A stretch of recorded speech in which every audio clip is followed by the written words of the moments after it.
आदरणीय अध्यक्ष महोदय, हम सब के लिए और सभी देशवासियों के लिए इतना ही नहीं, विश्व के लोकतंत्र प्रेमी नागरिकों के लिए भी हमारे लिए ये बहुत ही गौरव का पल है। बड़े गर्व के साथ लोकतंत्र के उत्सव को मनाने का एक अवसर है।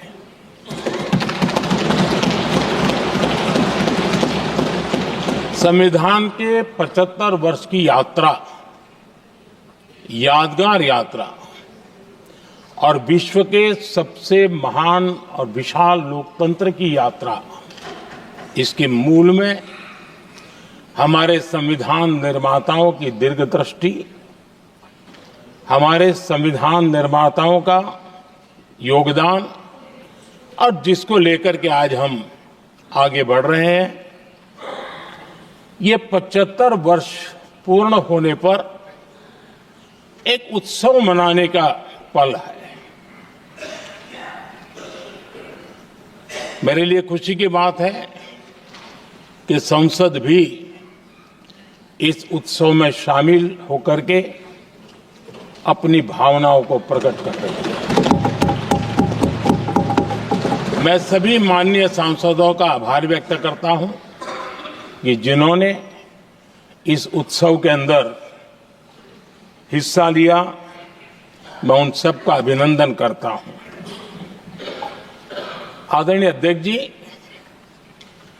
75 वर्ष की उपलब्धि साधारण नहीं है, असाधारण है। और जब देश आजाद हुआ और उस समय भारत के लिए जो जो संभावनाएं व्यक्त की गई थी,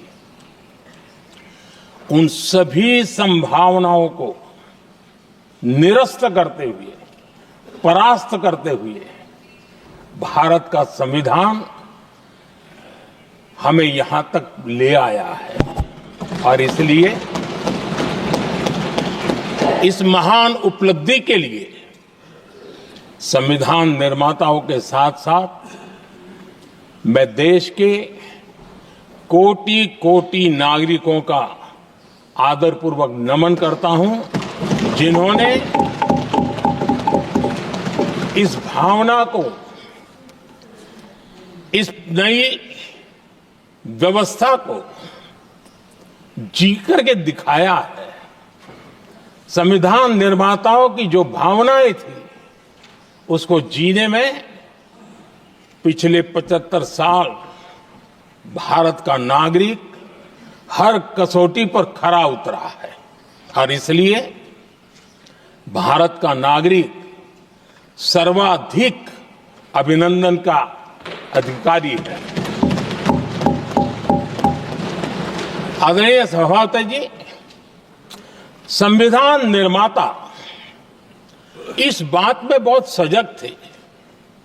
वो ये नहीं मानते थे कि भारत का जन्म 1947 में हुआ है। वो ये नहीं मानते थे कि भारत में लोकतंत्र 1950 से आ रहा है। वे मानते थे यहां की महान परंपरा को, महान संस्कृति को, महान विरासत को, हजारों साल की उस यात्रा को, उसके प्रति वो सजग थे। उनको इस बात का पूरा भान था। आदरणीय सभापति जी, भारत का लोकतंत्र, भारत का गणतांत्रिक अतीत बहुत ही समृद्ध रहा है, विश्व के लिए प्रेरक रहा है। और तभी तो भारत आज मदर ऑफ डेमोक्रेसी के रूप में जाना जाता है। हम सिर्फ विशाल लोकतंत्र है इतना नहीं, हम लोकतंत्र की जननी है।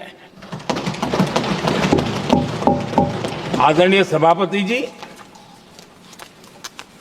मैं जब ये कह रहा हूं तो मैं 3 महापुरुषों के कोट इस सदन के सामने प्रस्तुत करना चाहता हूं। राजर्षि पुरुषोत्तम दास टंडन जी, मैं संविधान सभा के अंदर हुई चर्चा का उल्लेख कर रहा हूं।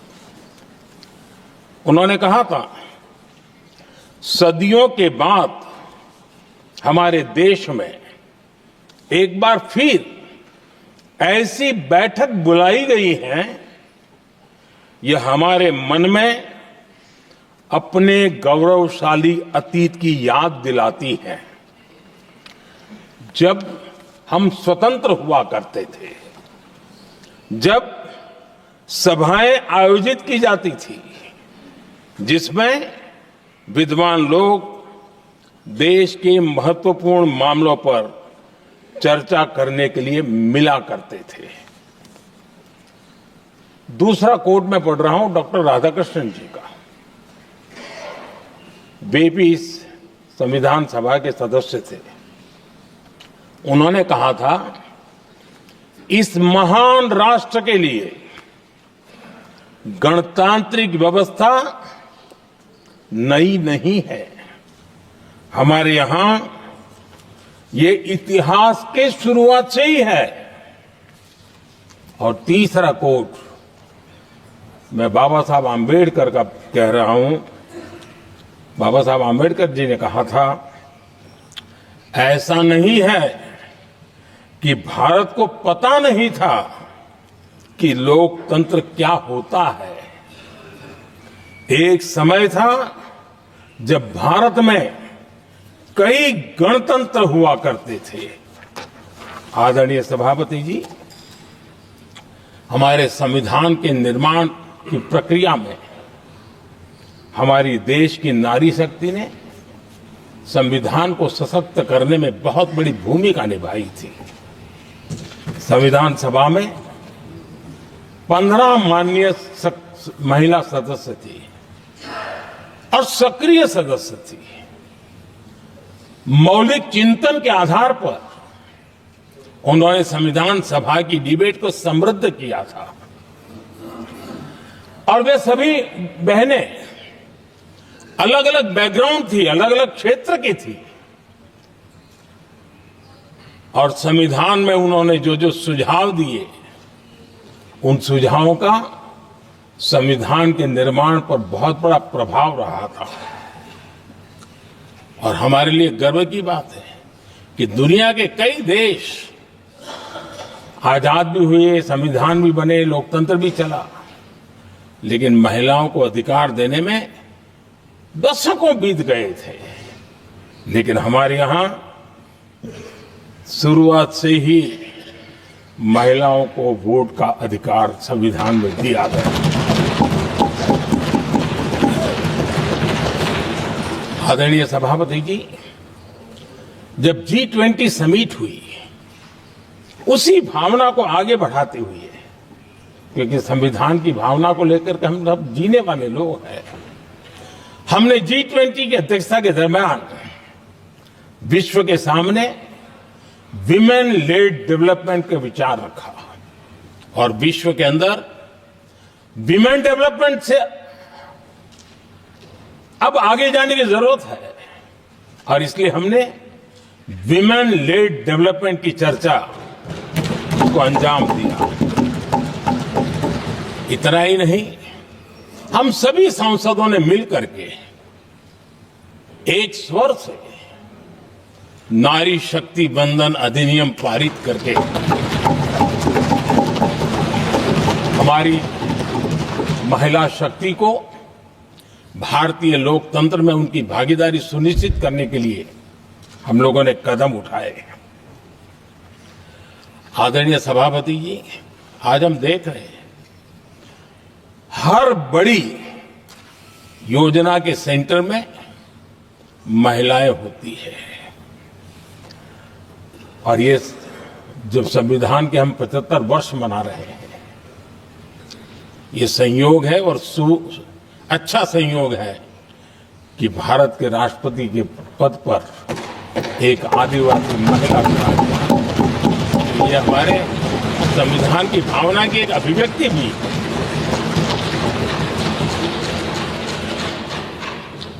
आदरणीय सभापति जी, इस सदन में भी लगातार हमारे महिला सांसदों की संख्या बढ़ रही है, उनका योगदान भी बढ़ रहा है। मंत्रिपरिषद में भी उनका योगदान बढ़ रहा है। आज सामाजिक क्षेत्र हो, राजनीतिक क्षेत्र हो, शिक्षा का क्षेत्र हो, खेलकूद का क्षेत्र हो, क्रिएटिव वर्ल्ड की दुनिया हो, जीवन के हर क्षेत्र में महिलाओं का योगदान, महिलाओं का प्रतिनिधित्व देश के लिए गौरव दिलाने वाला रहा है। विज्ञान के क्षेत्र में, खास करके स्पेस टेक्नोलॉजी में उनके योगदान की सराहना हर हिंदुस्तानी बड़े गर्व के साथ कर रहा है। और इन सब की सबसे बड़ी प्रेरणा हमारा संविधान है। आदरणीय सभापति जी, हमारा देश बहुत तेज गति से विकास कर रहा है। भारत बहुत ही जल्द विश्व की तीसरी बड़ी आर्थिक शक्ति बनने की दिशा में बहुत मजबूत कदम रख रहा है। और इतना ही नहीं, ये 140 करोड़ देशवासियों का संकल्प है कि जब हम आजादी की शताब्दी मनाएंगे, हम इस देश को विकसित भारत बना करके रहेंगे। ये हर भारतीय का संकल्प है, ये हर भारतीय का सपना है। लेकिन इस संकल्प से सिद्धि के लिए सबसे बड़ी आवश्यकता है, वो है भारत की एकता। हमारा संविधान भी भारत की एकता का आधार है। हमारे संविधान के निर्माण काल में इस देश के बड़े बड़े दिग्गज थे, स्वतंत्रता सेनानी थे, साहित्यकार थे, विवेचक थे, सामाजिक कार्यकर्ता थे, शिक्षाविद थे, कई फील्ड के प्रोफेशनल्स थे, मजदूर नेता थे, किसान नेता थे, समाज के हर वर्ग का प्रतिनिधित्व था और सबके सब भारत की एकता के प्रति बहुत ही संवेदनशील थे। जीवन के भिन्न भिन्न क्षेत्र से आए हुए, देश के अलग अलग भूभाग से आए हुए सभी लोग इस बात के प्रति सजग थे। और बाबा साहब अंबेडकर जी ने चेताया था। मैं बाबा साहब का कोट पढ़ रहा हूं। बाबा साहब अंबेडकर ने कहा था, समस्या ये है कि देश में जो विविधता से भरा जनमानस है, उसे किस तरह एक मत किया जाए, कैसे देश के लोगों को एक दूसरे के साथ होकर निर्णय लेने के लिए प्रेरित किया जाए, जिससे कि देश में एकता की भावना स्थापित हो। आदरणीय सभापति जी, मुझे बड़े दुख के साथ कहना है कि आजादी के बाद एक तरफ संविधान निर्माताओं के दिल दिमाग में एकता थी, लेकिन आजादी के बाद विकृत मानसिकता के कारण या स्वार्थवश अगर सबसे बड़ा प्रहार हुआ तो देश की एकता के मूल भाव पर प्रहार हुआ। विविधता में एकता, ये भारत की विशेषता रही है। हम विविधता को सेलिब्रेट करते हैं और इस देश की प्रगति भी विविधता को सेलिब्रेट करने में है। लेकिन गुलामी की मानसिकता में पले बड़े लोगों ने, भारत का भला न देख पाने वाले लोगों ने, और जिनके लिए हिंदुस्तान 1947 में ही पैदा हुआ, ये जो धारणा बनी थी उनके लिए वो विविधता में विरोधाभास ढूंढते रहे। इतना ही नहीं, विविधता के इस अमूल्य खजाना है हमारा, उसको सेलिब्रेट करने के बजाय उस विविधता में ऐसे जहरीले बीज बोने के प्रयास करते रहे ताकि देश की एकता को चोट पहुंचे। आदरणीय सभापति जी, हमें विविधता का उत्सव हमारे जीवन का अंग बनाना होगा और वही बाबा साहब आंबेडकर को सच्ची श्रद्धांजलि होगी।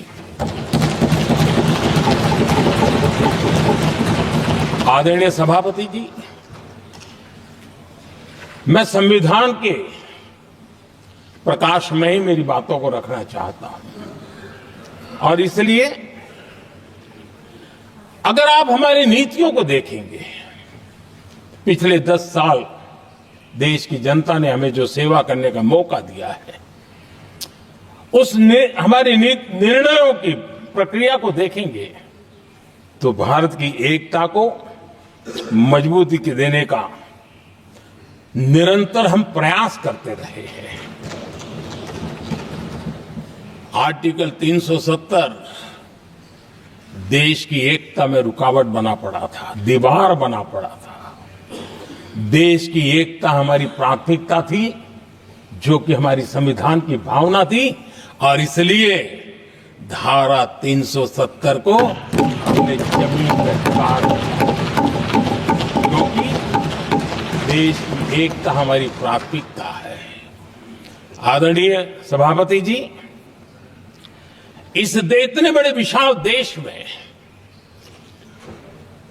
अगर आर्थिक रूप से हमें आगे बढ़ना है, हमारी व्यवस्थाओं को और विश्व को भी निवेश के लिए आना है, तो भारत में अनुकूल व्यवस्थाएं चाहिए और उसी में से हमारे देश में एक लंबे अरसे तक जीएसटी को लेकर के चर्चा चलती रही। मैं समझता हूं इकोनॉमिक यूनिटी के लिए जीएसटी ने बहुत बड़ी भूमिका अदा की है।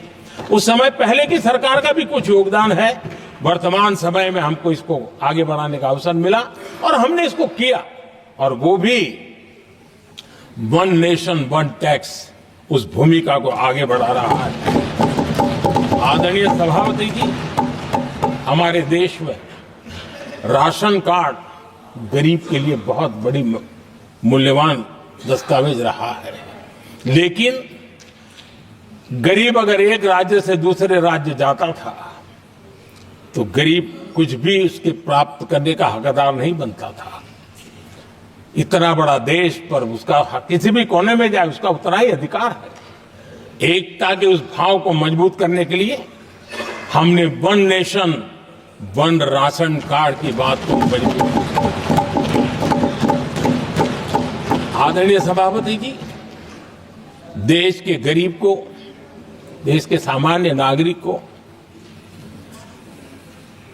अगर मुफ्त में इलाज मिले तो गरीबी से लड़ने की उसकी ताकत अनेक गुना बढ़ जाती है। लेकिन उसके लिए जहां वो काम करता है वहां पर तो मिल जाए, लेकिन किसी काम बस वो बाहर गया है और वहां पर वो जीवन और मृत्यु की लड़ाई लड़ता हो, ऐसे समय अगर उसको सुविधा नहीं मिलेगी तो व्यवस्था किस काम की। और इसलिए देश की एकता के मंत्र को जीने वाले हम लोगों ने ये तय किया कि one nation one health card, और इसलिए हमने आयुष्मान भारत योजना बनाई। आज बिहार के दूर दराज क्षेत्र का व्यक्ति भी अगर पुणे में कुछ काम कर रहा है और अचानक बीमार हो गया तो उसके लिए आयुष्मान कार्ड होना बहुत इनफ है, उसकी सेवा मिल सकती है। आदरणीय सभापति जी, हम जानते हैं देश में कई बार ऐसा हुआ कि देश के एक हिस्से में बिजली थी लेकिन बिजली सप्लाई नहीं हो रही थी और उसके कारण दूसरे इलाके में अंधेरा था। और पिछली सरकार में हमने विश्व के अंदर भारत की बदनामी हेडलाइन से हुआ करती थी अंधेरे की, वो दिन हमने देखे हैं और तब जाकर के एकता के मंत्र को लेकर के संविधान की भावना को जीने वाले हम लोगों ने वन नेशन वन ग्रिड को परिपूर्ण कर दिया और इसलिए आज बिजली के प्रवाह को निर्विरोध रूप से हिंदुस्तान के हर कोने में ले जाया जा सकता है। आदरणीय सभापति जी, हमारे देश में इंफ्रास्ट्रक्चर में भी भेदभाव की बू आती रही है। हमने उसे मिटा करके देश की एकता को ध्यान में रखते हुए, एक संतुलित विकास को ध्यान में रखते हुए हमने उस भेदभाव, उस भावना को खत्म करके एकता को मजबूत किया। हमने नॉर्थ ईस्ट हो या जम्मू कश्मीर हो, हिमालय की गोद के इलाके हो या रेगिस्तान के सटे हुए इलाके हो, हमने पूरी तरह इंफ्रास्ट्रक्चर को एक सामर्थ्य देने का प्रयास किया है ताकि एकता के भाव को अभाव में से कारण कोई दूरी पैदा न हो, उसमें से बदलने का हमने काम किया। आदरणीय सभापति जी, युग बदल चुका है और हम नहीं चाहते हैं कि डिजिटल के क्षेत्र में हैव्स एंड हैव्स नॉट की स्थिति बन जाए। देश के लिए समान रूप से, और इसलिए दुनिया के अंदर बड़े गर्व के साथ हम कहते हैं कि भारत का जो डिजिटल इंडिया की जो सक्सेस स्टोरी है, उसका एक कारण है हमने टेक्नोलॉजी को डेमोक्रेटाइज करने का प्रयास किया है और उसी का भाग है ये हमारे संविधान निर्माताओं ने हमें दिशा दिखाई है कि हमने ऑप्टिकल फाइबर हिंदुस्तान की हर पंचायतों तक ले जाने का प्रयास किया है ताकि भारत की एकता को मजबूती देने में हमें ताकत मिले। आदरणीय सभापति जी, हमारा संविधान की अपेक्षा है एकता की और इसी को ध्यान में रखते हुए हमने मातृभाषा के महात्म्य को स्वीकारा है। मातृभाषा को दबा करके हम देश के जनमानस को संस्कारित नहीं कर सकते और इसलिए हमने न्यू एजुकेशन पॉलिसी में भी मातृभाषा को बहुत बल दिया है और अब मेरे देश का गरीब का बच्चा भी मातृभाषा में डॉक्टर इंजीनियर बन सकता है, क्योंकि हमारा संविधान सबसे पीछे है, उनकी सबसे दरकार करने का हमें आदेश देता है। इतना ही नहीं, हमने क्लासिकल लैंग्वेज की दिशा में भी कई लैंग्वेजेस जो जिनका हक बनता था उनको हमने उस स्थान पर रख करके हमने उनका सम्मान किया था। देश भर में एक भारत श्रेष्ठ भारत का अभियान देश के एकता को मजबूत, नई पीढ़ी को वो संस्कारित करने का काम हमारी तरफ से चल रहा है। आदरणीय सभापति जी, काशी तमिल संगमम और तेलुगु काशी संगमम ये आज एक बहुत बड़ा इंस्टीट्यूशनलाइज हुआ है और समाज के निकटता को मजबूती देने का एक सांस्कृतिक प्रयास भी हमारा चलता रहा है, क्योंकि उसका कारण यही है कि संविधान की मूल धारा में भारत की एकता का महात्म्य स्वीकार किया गया है और उसको हमें बल देना चाहिए। आदरणीय सभापति जी, संविधान के आज 75 वर्ष हो रहे हैं, लेकिन हमारे यहां तो 25 वर्ष का भी महत्व होता है, 50 वर्ष का भी महत्व होता है, 60 साल का भी महत्व होता है। जरा हम इतिहास की तरफ नजर करें कि संविधान यात्रा के इन महत्वपूर्ण पड़ाव का क्या हुआ था। जब देश संविधान के 25 वर्ष पूरे कर रहा था, उसी समय हमारे देश में संविधान को नोच लिया गया, इमरजेंसी आपातकाल लाया गया।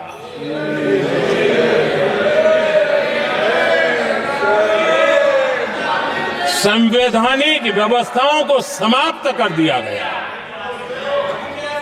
देश को जेल खाना बना दिया गया, नागरिकों के अधिकारों को लूट लिया गया, प्रेस की स्वतंत्रता को ताले लगा दिए गए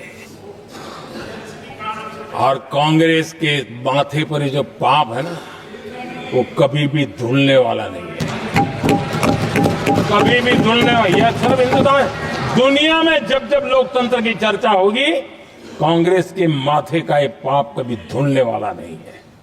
क्योंकि लोकतंत्र का गला घोंट दिया गया था। भारत के संविधान निर्माताओं की तपस्या को मिट्टी में मिलाने की कोशिश की गई थी। आदरणीय सभापति जी, जब 50 साल हुए तब क्या भुला दिया गया था? जी नहीं। अटल बिहारी वाजपेयी जी की सरकार थी और 26 नवंबर को 2000 देश भर में संविधान का 50वां वर्ष मनाया गया था। अटल बिहारी वाजपेयी जी ने प्रधानमंत्री के नाते राष्ट्र को एक विशेष संदेश दिया था। एकता, जनभागीदारी, साझेदारी, उसके महत्व पर बल देते हुए उन्होंने संविधान की भावना को जीने का प्रयास किया था। जनता को जगाने का भी प्रयास किया था। और अध्यक्ष जी, जब देश संविधान का 50 वर्ष मना रहा था और जब 50 वर्ष की पूर्णाहुति हुई तो ये मेरा भी सौभाग्य था कि मुझे भी संविधान की प्रक्रिया से मुख्यमंत्री बनने का अवसर मिल गया। और मैं जब मुख्यमंत्री था उसी कार्यकाल में संविधान के 60 साल हुए और तब मैंने तय किया था मुख्यमंत्री के नाते कि हम गुजरात में संविधान के 60 साल मनाएंगे। और इतिहास में पहली बार ऐसा हुआ है जब संविधान के ग्रंथ को हाथी पर बनाई हुई अंबाड़ी में रखा गया उस विशेष व्यवस्था में रखा गया।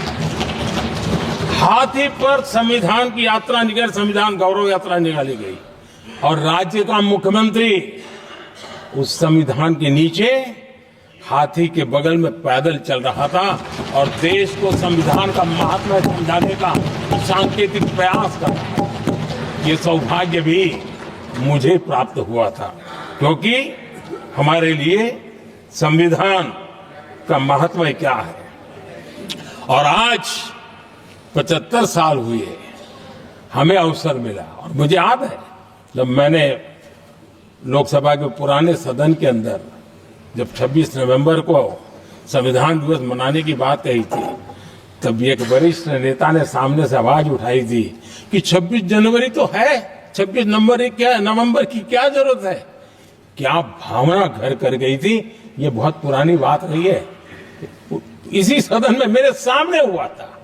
लेकिन आदरणीय सभापति जी, मेरे लिए खुशी की बात है कि इस विशेष सत्र में अच्छा होता, संविधान की शक्ति, संविधान की विविधताओं पर चर्चा होती, नई पीढ़ी को काम आता।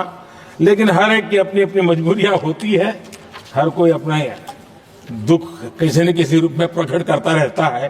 कईयों ने अपनी विफलताओं का दुख प्रकट किया है।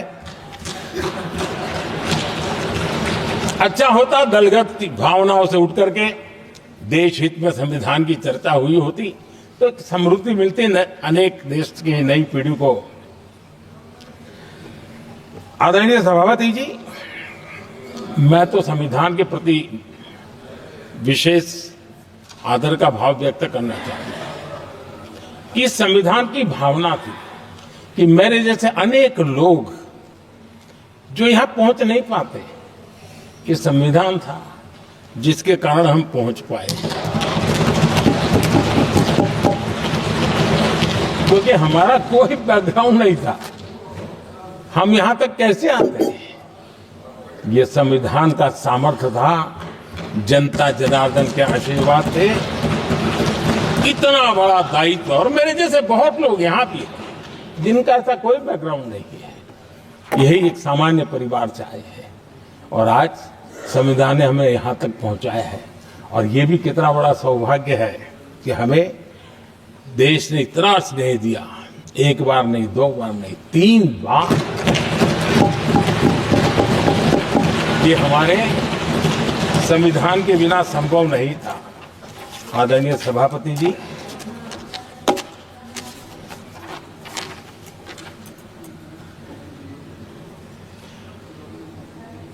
उतार चढ़ाव तो आए, कठिनाइयां भी आई, रुकावटें भी आई, लेकिन मैं फिर एक बार देश की जनता को नमन करता हूं कि देश की जनता पूरी ताकत के साथ संविधान के साथ खड़ी रही।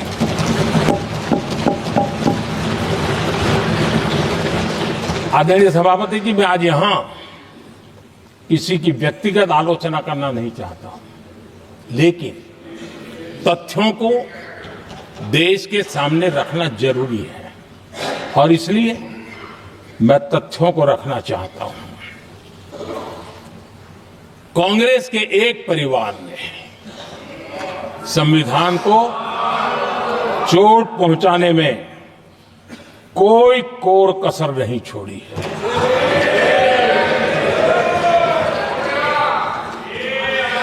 और मैं इसलिए एक परिवार का उल्लेख करता हूं कि 75 साल की हमारी यात्रा में 55 साल एक ही परिवार ने राज किया है।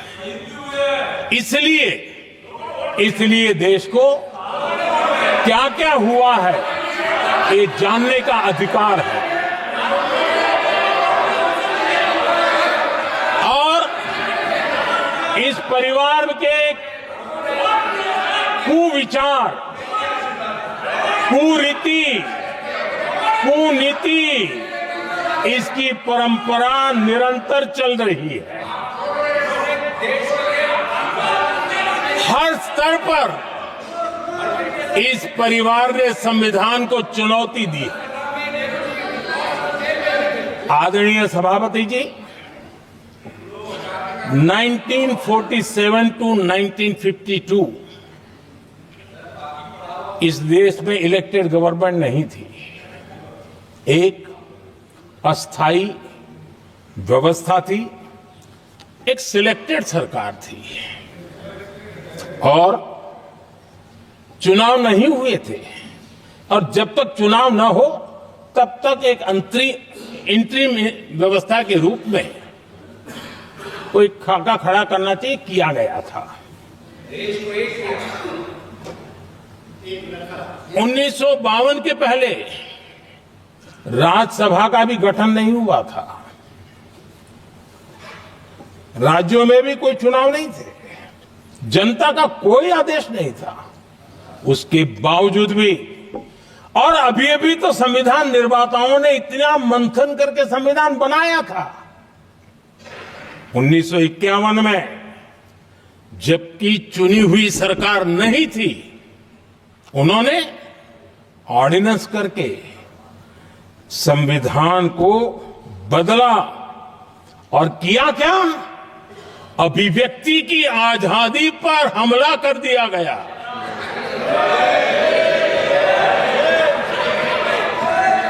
और ये संविधान निर्माताओं का भी अपमान था, क्योंकि ऐसी बातें कोई संविधान सभा में नहीं आई होगी, ऐसा नहीं है, लेकिन वहां उनकी चली नहीं। तो बाद में जैसे ही मौका मिला, उन्होंने अभिव्यक्ति की इस आजादी को, उस पर उन्होंने हथौड़ा मार दिया। और ये संविधान निर्माताओं का घोर अपमान है। अपने मन की चीजें जो संविधान सभा के अंदर नहीं करवा पाए, उन्होंने पिछले दरवाजे से किया, और वो भी चुनी हुई सरकार के वो प्रधानमंत्री नहीं थे, उन्होंने पाप किया था। इतना ही नहीं, आदरणीय सभापति जी, उसी दौरान उस समय के प्रधानमंत्री पंडित नेहरू जी ने मुख्यमंत्रियों को एक चिट्ठी लिखी थी। उस चिट्ठी में उन्होंने लिखा था, नेहरू जी लिखते हैं, अगर संविधान हमारे, आगे नेहरू जी लिखते हैं, अगर संविधान हमारे रास्ते के बीच में आ जाए, ये नेहरू जी लिख रहे हैं, अगर संविधान हमारे रास्ते के बीच में आ जाए, आगे नेहरू जी कह रहे हैं, तो हर हाल में संविधान में परिवर्तन करना चाहिए। ये नेहरू जी ने मुख्यमंत्रियों को चिट्ठी लिखी।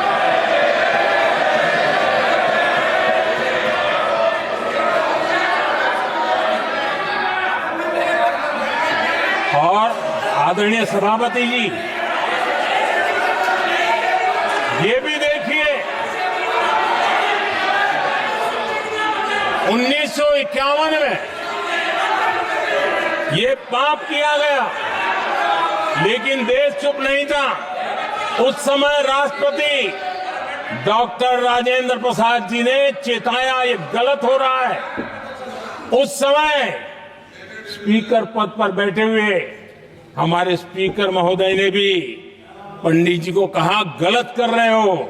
इतना ही नहीं, आचार्य कृपलानी जी, जयप्रकाश नारायण जैसे महान कांग्रेसी लोगों ने भी पंडित नेहरू ने कहा कि ये रोको, लेकिन पंडित जी का अपना संविधान चलता था और इसलिए उन्होंने इतने वरिष्ठ महानुभावों की सलाह मानी नहीं और उसे भी उन्होंने दरकिनार कर दिया। और आदरणीय सभापति जी, ये संविधान संशोधन करने का ऐसा खून कांग्रेस के मुंह लग गया कि समय समय पर वो संविधान का शिकार करती रही। ये खून मुंह पे लग गया। इतना ही नहीं, संविधान के स्पिरिट को लहू लहान करती रही।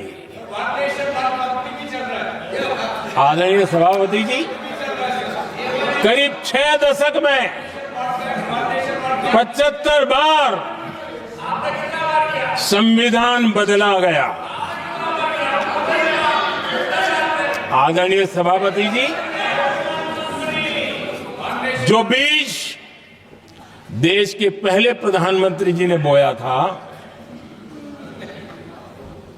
उस बीज को खाद पानी देने का काम एक और प्रधानमंत्री ने किया। उनका नाम था श्रीमती इंदिरा गांधी।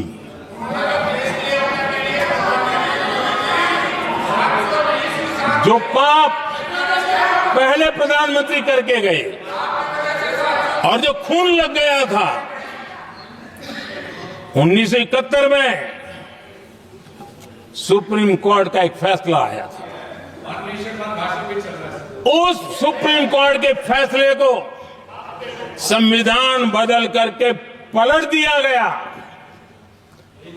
और 71 में ये संविधान संशोधन किया गया था।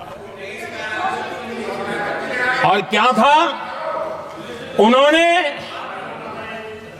हमारे देश की अदालत के पंख काट दिए थे और यहां पर तो किया था कि संसद संविधान के किसी भी आर्टिकल में जो मर्जी पड़े वो कर सकती है और अदालत उसकी तरफ देख भी नहीं सकती है। अदालत के सारे अधिकारों को छीन लिया गया था। ये पाप 1971 में उस समय की प्रधानमंत्री श्रीमती इंदिरा गांधी ने किया था।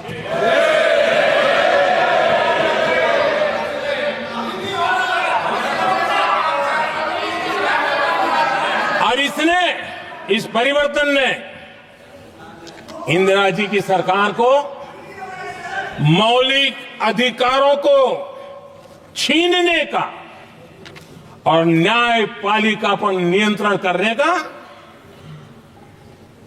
अधिकार दिया, सक्षम बना दिया था।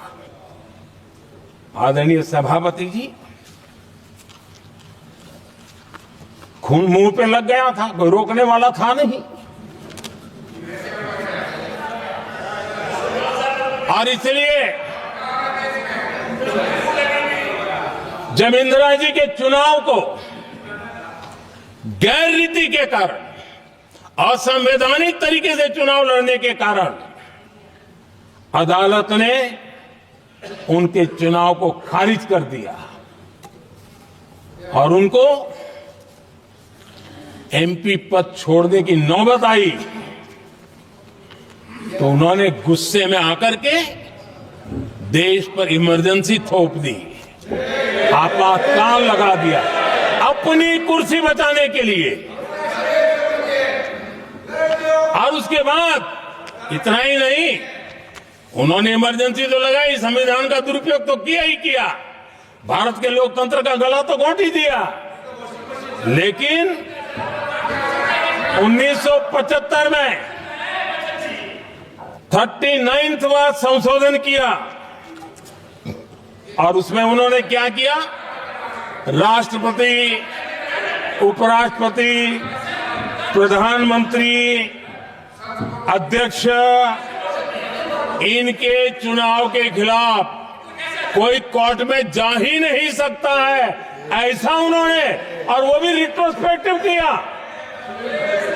आगे के लिए नहीं, पीछे का भी, अपने पापों का भी उन्होंने।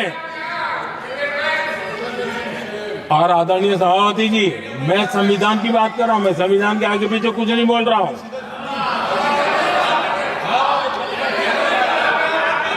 आदरणीय सभापति जी,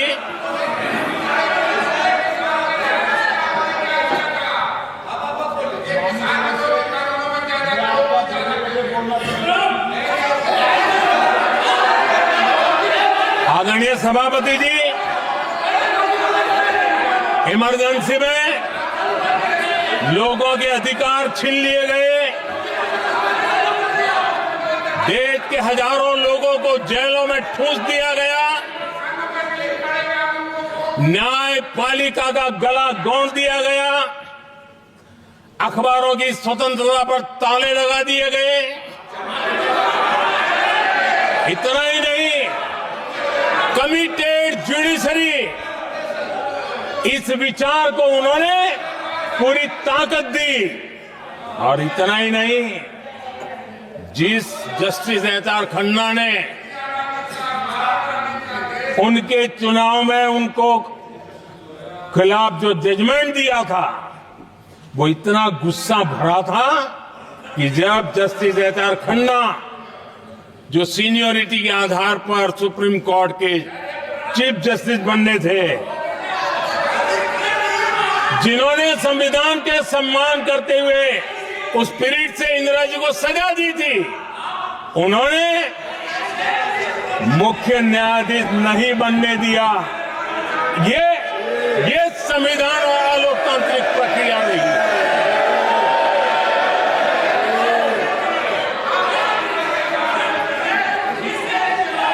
आदरणीय सभापति जी, यहां भी ऐसे कई दल बैठे हैं जिनके मुखिया भी सारे जेल में हुआ करते थे। ये इनकी मजबूरी है कि वहां जाके बैठे हैं, उनको भी जेलों में ठूस दिया गया था। आदरणीय सभापति जी, देश पर जुल्म तांडव चल रहा था, निर्दोष लोगों को जेलों में ठूस दिया जाता था, लाठियां बरताई जाती थी, कई लोग जेलों में मौत के शरण हो गए थे, और एक निर्दयी सरकार संविधान को चूर चूर करती रही थी। आदरणीय सभापति जी, ये परंपरा यहां नहीं रुकी। जो परंपरा नेहरू जी ने शुरू की थी, जिसको दूसरे प्रधानमंत्री जी इंदिरा जी ने आगे बढ़ाया, क्योंकि खून मुंह पे लग गया था, और इसलिए राजीव गांधी जी प्रधानमंत्री बने। उन्होंने संविधान को एक और गंभीर झटका दे दिया। सबको समानता, सबको समानता, सबको न्याय, उस भावना को चोट पहुंचाई। आदरणीय सभापति जी, आपको मालूम है, सुप्रीम कोर्ट ने शाहबानो का जजमेंट दिया था। एक भारत की महिला को न्याय देने का काम संविधान की मर्यादा और स्पिरिट के आधार पर देश की सुप्रीम कोर्ट ने दिया था। एक वृद्ध महिला को उसका हक मिला था सुप्रीम कोर्ट से, लेकिन उस समय के प्रधानमंत्री राजीव गांधी ने शाह मानो कि उस भावना को, सुप्रीम कोर्ट की उस भावना को नकार दिया और उन्होंने वोट बैंक की राजनीति के खातिर संविधान की भावना को बलि चढ़ा दिया और कट्टरपंथियों के सामने सर झुकाने का काम कर दिया। उन्होंने न्याय के लिए तड़प रही एक वृद्ध महिला को साथ देने के बजाय उन्होंने कट्टरपंथियों का साथ दिया। संसद में कानून बना करके सुप्रीम कोर्ट के निर्णय को फिर एक बार पलट दिया गया। आदरणीय सभापति जी, बात वहां से नहीं अटकी है। नेहरू जी ने शुरू किया, इंदिरा जी ने आगे बढ़ाया और राजीव जी ने भी उसको ताकत दी, खाद पानी देने का काम किया। क्यों? संविधान के साथ खिलवाड़ करने का लहू उनके मुंह लग गया। आदरणीय सभापति जी, अगली पीढ़ी भी इसी खिलवाड़ में जुड़ी पड़ी है। एक किताब को मैं कोट कर रहा हूं। उस किताब में जो लिखा गया है और उसमें प्रधानमंत्री उस समय के मेरे पहले जो प्रधानमंत्री थे उनको कोट किया है। उन्होंने कहा है, मुझे यह स्वीकार करना होगा कि पार्टी अध्यक्ष सत्ता का केंद्र है। ये मनमोहन सिंह जी ने कहा है, जो किताब में लिखा गया है। मुझे यह स्वीकार करना होगा कि पार्टी अध्यक्ष सत्ता का केंद्र है। सरकार पार्टी के प्रति जवाबदेह है। इतिहास में पहली बार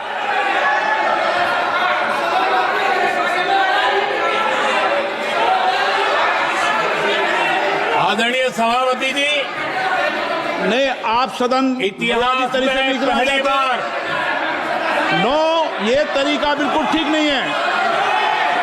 सदन के नेता बोल रहे हैं, आपको मर्यादा रखनी चाहिए। ऐसे सदन नहीं चलेगा इस तरीके से, गलत तरीका आपका ये। माननीय प्रधानमंत्री जी, आदरणीय सभापति जी, इतिहास में पहली बार संविधान को ऐसी गहरी चोट पहुंचा दी गई।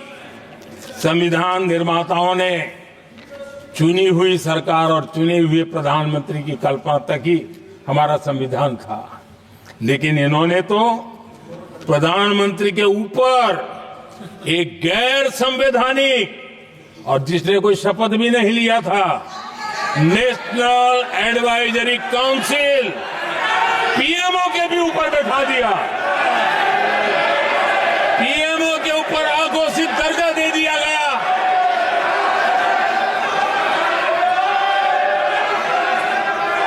आदरणीय सभापति जी, इतना ही नहीं, और एक पीढ़ी आगे चले और उस पीढ़ी ने क्या किया? भारत के संविधान के तहत देश की जनता जनार्दन सरकार चुनती है और वो सरकार का मुखिया कैबिनेट बनाता है। ये संविधान के तहत है। इस कैबिनेट ने जो निर्णय किया, संविधान का अपमान करने वाले अहंकार से भरे लोगों ने पत्रकारों के सामने कैबिनेट के निर्णय को फाड़ दिया। संविधान को हर मौके पर संविधान के साथ खिलवाड़ करना, संविधान को न मानना, ये जिनकी आदत हो गई थी। और दुर्भाग्य देखिए, एक अहंकारी व्यक्ति कैबिनेट के निर्णय को फाड़ दे और कैबिनेट अपना फैसला बदल दे। ये कौन कौन सी व्यवस्था है? आदरणीय सभापति जी, मैं जो कुछ भी कह रहा हूं वो संविधान के साथ क्या हुआ उसी की बात कर रहा हूं। उस समय करने वाले पात्रों को लेकर किसी को परेशानी होती होगी, लेकिन बात संविधान की है। मेरे मन के और मेरे विचारों को मैं अभिव्यक्त नहीं कर रहा हूं।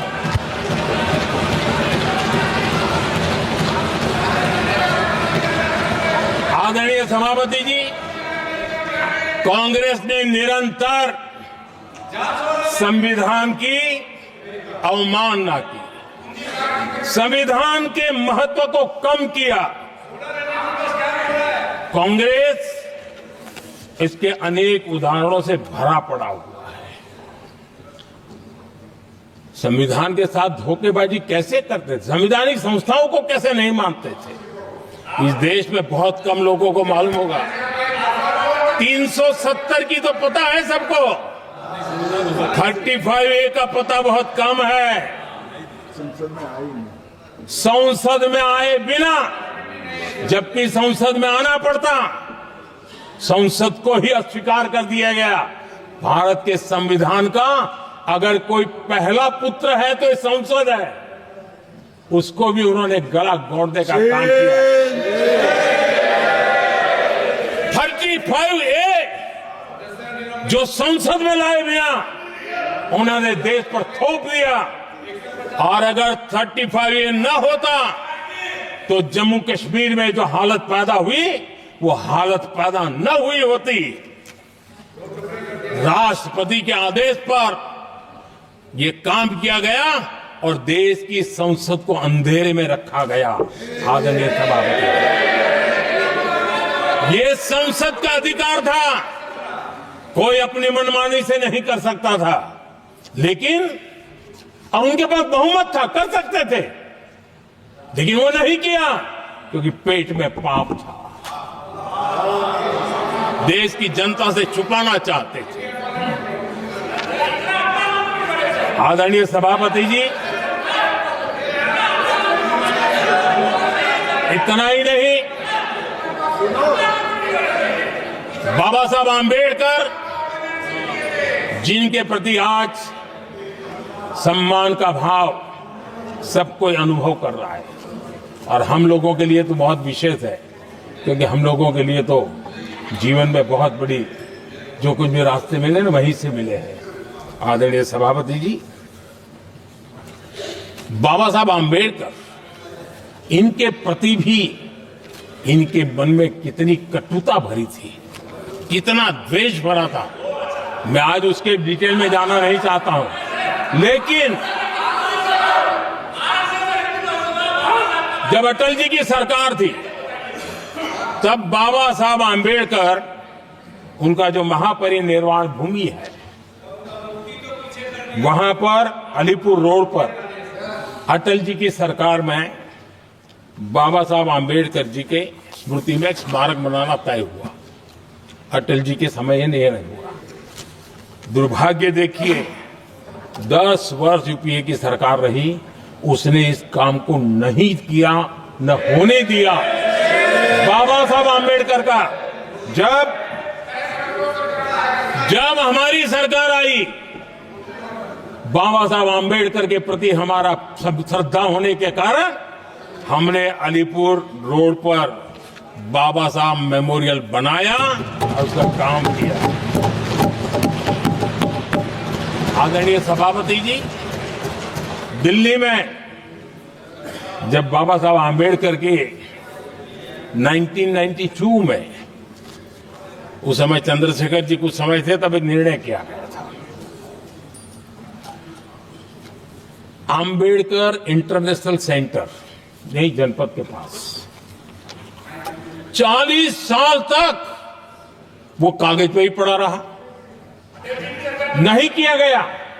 और तब जाकर के 2015 में हमारी सरकार आई और हमने आकर के इस काम को पूरा किया। बाबा साहब को भारत रत्न देने का काम भी जब कांग्रेस सत्ता से बाहर गई तब संभव हुआ। इतना ही नहीं, आदरणीय सभापति जी, बाबा साहब आम्बेडकर के 125 साल तो हमने पूरी दुनिया में बनाए थे, विश्व के 120 देशों में बनाने का काम किया था। लेकिन जब बाबा साहब आम्बेडकर की शताब्दी थी, तब अकेली बीजेपी की सरकार थी मध्य प्रदेश में। सुंदरलाल जी पटवा हमारे मुख्यमंत्री जी थे, और महू में जहां बाबा साहब आम्बेडकर जी का जन्म हुआ था, उसको एक स्मारक के रूप में पुनर्निर्माण करने का काम सुंदरलाल पटवा जी जब मुख्यमंत्री थे तब मध्य प्रदेश में हुआ था। शताब्दी के समय भी उनके साथ यही किया गया था। आदरणीय सभापति जी,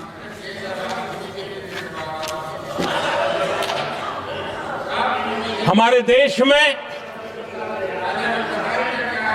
बाबा साहब आम्बेडकर एक दीर्घदृष्टा थे। समाज के दबे कुचले लोगों को मुख्य धारा में लाने के लिए वो प्रतिबद्ध थे, और एक लंबे सोच के साथ भारत को अगर विकसित होना है तो भारत का कोई अंग दुर्बल नहीं रहना चाहिए, ये चिंता बाबा साहब को सताती थी।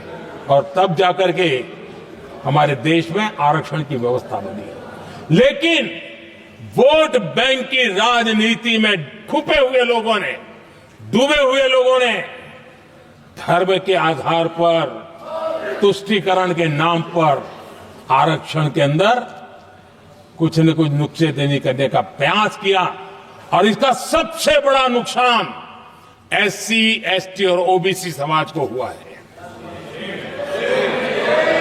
आदरणीय सभापति जी, आरक्षण की कथा बहुत लंबी है। नेहरू जी से लेकर के राजीव गांधी तक कांग्रेस के प्रधानमंत्रियों ने आरक्षण का घोर विरोध किया है। हिस्ट्री कह रही है,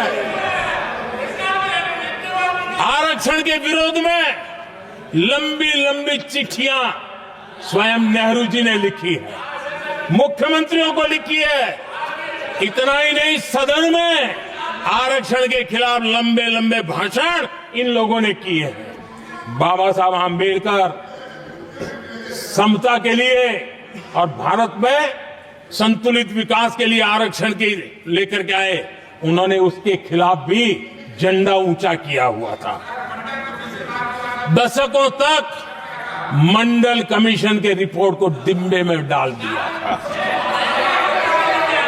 जब कांग्रेस को देश ने हटाया, जब कांग्रेस गई, तब जाकर के ओबीसी को आरक्षण मिला, तब तक ओबीसी को आरक्षण नहीं मिला। ये कांग्रेस का पाप है। अगर उस समय मिला होता तो आज देश के अनेक पदों पर ओबीसी समाज के लोग भी देश की सेवा करते, लेकिन नहीं करने दिया, नहीं होने दिया। ये पाप इन्होंने किया था। आदरणीय सभापति जी, जब हमारे यहां संविधान का निर्माण चल रहा था, तब संविधान निर्माताओं ने धर्म के आधार पर आरक्षण होना चाहिए कि नहीं होना चाहिए, इस विषय पर घंटों तक, दिनों तक गहन चर्चा की है, विचार विमर्श किया है, और सबका मत बना है कि भारत जैसे देश की एकता और अखंडता के लिए धर्म के, संप्रदाय के आधार पर आरक्षण नहीं हो सकता है। सुविचारित मत था, ऐसा नहीं कि भूल गए थे, रह गया था। सोच विचार कर तय किया गया था कि भारत की एकता और अखंडता के लिए संप्रदाय और धर्म के आधार पर यह नहीं होगा। लेकिन कांग्रेस ने सत्ता सुख के लिए, सत्ता भूख के लिए, अपनी वोट बैंक को खुश करने के लिए धर्म के आधार पर आरक्षण का नया खेल खेला है, जो संविधान की भावना के खिलाफ है। इतना ही नहीं, दे भी दिया कुछ जगह पे, और सुप्रीम कोर्ट से झटके लग रहे हैं। और इसलिए अब दूसरे बहाने से बहाने बता रहे हैं, ये करेंगे वो करेंगे। मन में साफ है, धर्म के आधार पर आरक्षण देना चाहते हैं, इसलिए खेल खेले जा रहे हैं। संविधान निर्माताओं के भावनाओं पर गहरी चोट करने का ये निर्लज्ज प्रयास है। आदरणीय सभापति जी, आदरणीय सभापति जी,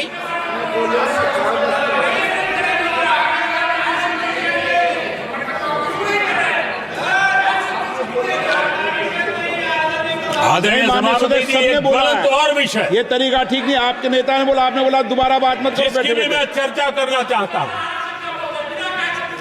और वो ज्वलंत विषय समान नागरिक संहिता, यूनिफॉर्म सिविल कोड। ये विषय भी संविधान सभा के ध्यान बाहर नहीं था। संविधान सभा ने यूनिफॉर्म सिविल कोड को लेकर के लंबी चर्चा की, गहन चर्चा की, और उन्होंने बहस के बाद निर्णय किया कि अच्छा होगा कि जो भी सरकार चुन करके आए वो उसका निर्णय करे और देश में यूनिफॉर्म सिविल कोड लागू करे। ये संविधान सभा का आदेश था।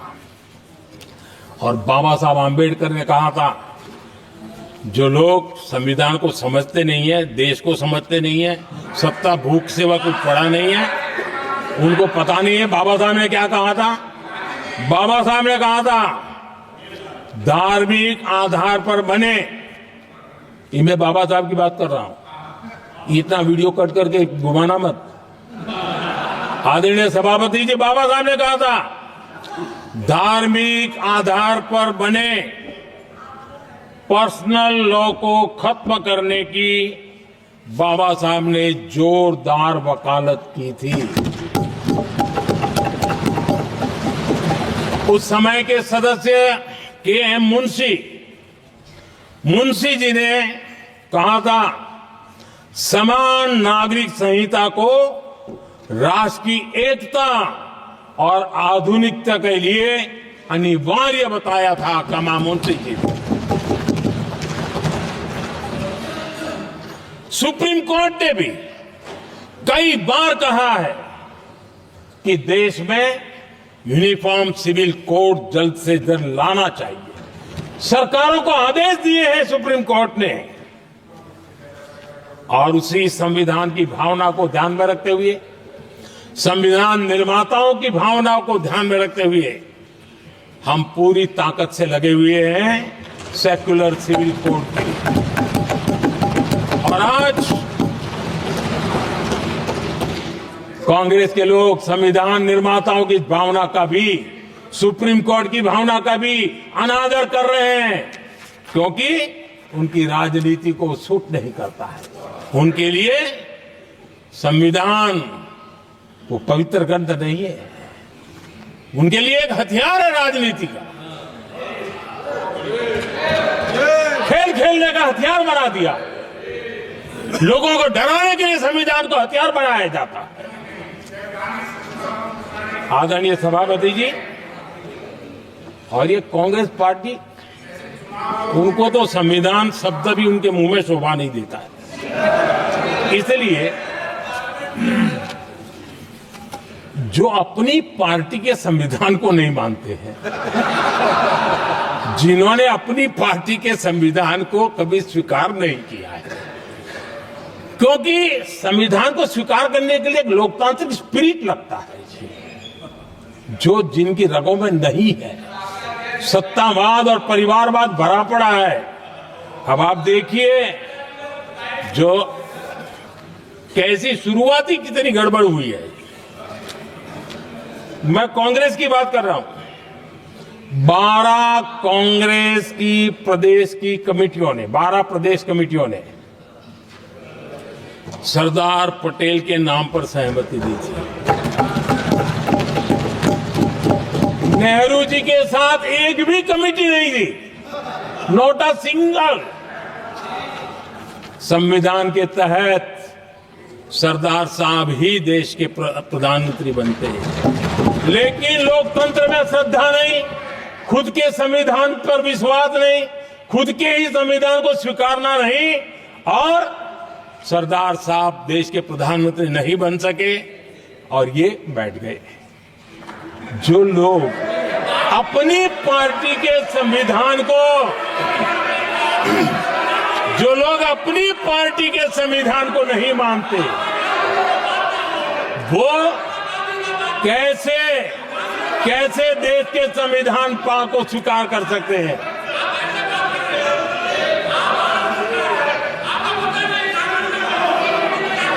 आदरणीय सभापति जी, जो लोग संविधान में लोगों के नाम ढूंढते रहते हैं, मैं जरा बताना चाहता हूं, कांग्रेस पार्टी के एक अध्यक्ष हुआ करते थे और वो अति पिछड़े समाज से आते थे। अति पिछड़े, पिछड़े भी नहीं, अति पिछड़े, अति पिछड़े समाज से आते हुए उनके अध्यक्ष श्रीमान सीताराम केसरी जी, कैसा अपमान किया गया। कहते हैं बाथरूम में बंद कर दिया गया, उठा करके फुटपाथ पर फेंक दिया गया। अपनी पार्टी के संविधान में ऐसा कभी नहीं लिखा गया, लेकिन अपनी पार्टी के संविधान को न मानना, लोकतंत्र की प्रक्रिया को न मानना, और पूरी कांग्रेस पार्टी पर एक परिवार ने कब्जा कर लिया, लोकतंत्र को नकार दिया। आदरणीय सभापति जी,